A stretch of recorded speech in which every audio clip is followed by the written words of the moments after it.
Hello అందరికీ welcome to me Lakshmi's ముచ్చట్లు. ఈరోజు సండే కదా, మా ఇంట్లో స్పెషల్స్ ఏంటో చూద్దాం ఒకసారి రండి. ఈరోజు ఫిష్ పులుసు, ఫిష్ ఫ్రై, ఇంకా మటన్ కర్రీ, గారెలు. ఎందుకు ఇన్ని అనుకుంటున్నారా? ఆడపడుచులు వచ్చినప్పుడు ఆ మాత్రం హడావుడి చేయాలి కదా. ఫిష్ పులుసు కోసం కొంచెం ఈ ఫిష్ పీసెస్ని లైట్గా అలా హీట్ చేసుకుంటే పులుసులో వేసినాక ముక్కలు చిదిరిపోకుండా ఉంటాయి అన్నమాట. అందుకని లైట్గా ప్యాన్ పెట్టి హీట్ చేసేసాను. చక్కగా ఇట్లా పులుసు రెడీ అయిపోయినాక పులుసులో ఈ పీసెస్ అన్నీ వేసేసుకోవాలి.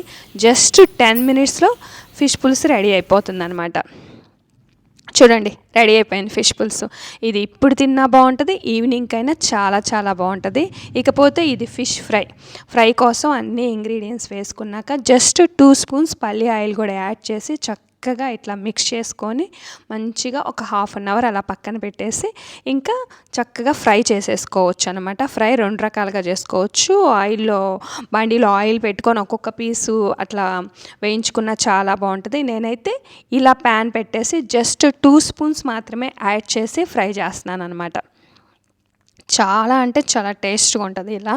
ఇది టమాటా రసంలోకైనా, సాంబార్లోకైనా, లేదా స్నాక్స్ లాగా సరదాగా తినడానికి కూడా ఈ ఫిష్ ఫ్రై చాలా అంటే చాలా బాగుంటుంది. ఫైనల్లీ మొత్తం పీసెస్ వేపుకున్నాక చక్కగా ప్లేట్లోకి తీసేసుకొని అలా పైన కొంచెం సాంబార్ కారం చల్లేసుకొని తింటుంటే ఆహా, కమ్మగా ఉంటుంది అన్నమాట ఫ్రై. ఒక్కసారి నా ప్లేట్ చూద్దామా ఏమేమి ఉన్నాయో.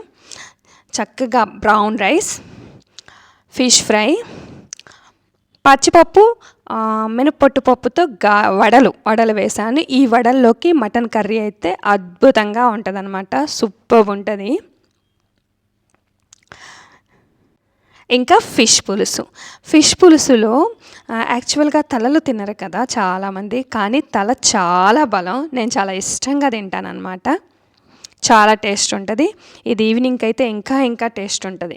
చేసినప్పుడు టేస్ట్ కూడా చాలా బాగా నచ్చుతుంది నాకు. ఇదండి ఈరోజు మా స్పెషల్. మీ స్పెషల్స్ ఏంటి?